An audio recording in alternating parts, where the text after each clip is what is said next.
Ayan guys, ang pag-uusapan natin ay tungkol po sa attitude. Yan, tama po mga idol. Ano ba ibig sabihin ng attitude? Ang attitude ay yung mga pag-ugali ng tao. May kanya-kanya po tayong mga pag-ugali. Depende po yan sa'yo kung anong klaseng ugali ka, no? So, banggitin ko na lang yung mga ugali na attitude ng isang tao.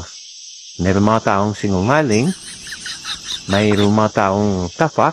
Wow! Diba? May mga taong maarte, mayroong ding hindi maarte, at mayroong din mga taong yung mayabang, hindi lang siya mayabang, di ba? At mayroon din mga taong siyatawag natin na palautang. Bukod doon, mayroon din siyatawag na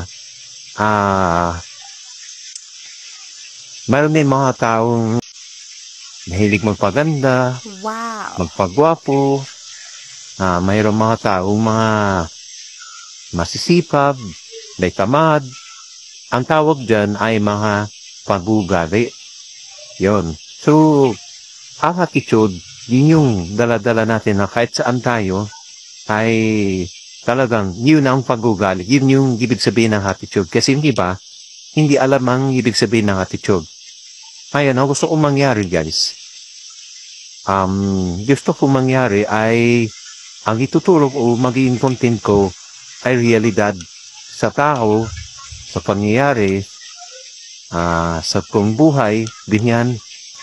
Yan. Kasi marami kasing mga content, kung ano na lang, nawala na tayo napupulot na araw. Gusto ko, may kaputan, gusto ko talaga i-content ay paano makaipon, makatipid, at realidad sa tao kung anong dapat gawin para maitama ang ating mga attitude. Yan po guys.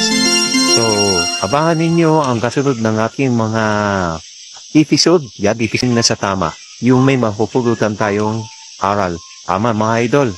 Kasi, gusto ko, yung matutunan natin ay yung talagang malulupit na may matutunan at hindi lang yun pang sarili at pwede mo rin i-share sa iyong pamilya at lalong-lalo na sa iyong pagbabago ng iyong attitude. So, maraming salamat po mga idol.